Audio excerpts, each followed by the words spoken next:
که لا تموتن الا و انتم مسلمون، نمیر مگر مسلمان. مردن ارادیه، اختیاریه.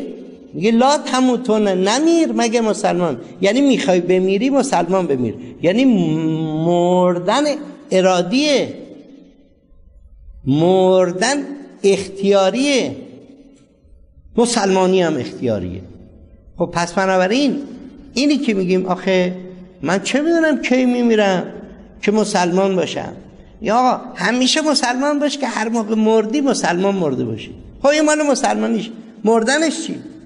میگه لا تموتن الا و انتم مسلمون، لا تموتن یعنی نمیر مگر اینطوری، یعنی برای مردن اختیار در آن هست. خب اختیار برای کیه در مردن؟ اونی که روان روح داره، سر داره، باطن داره، خفا داره، اونی که خودش رو میشناسه، اونی که روحش رو میشناسه، تمام تعینات روح و جسمش رو میشناسه، این به اراده میمیره. ما چقدر روایات داریم که به نام قصه تمامش کردیم. نمیدونم یک مؤمن که میخواد از دنیا بره، عزرائیل میاد اجازه میگیره، همچین میکنه همچون میکنه. ما چقدر روایات داریم که بی اجازه هیچ جبرائیلی و قابضی روح مؤمنی رو نمیگیره. خب یه مشتیرم آقا همینطور امشی میکشه بهش، آقا اینا مثل انسان نیستن، همینطور میمیرن.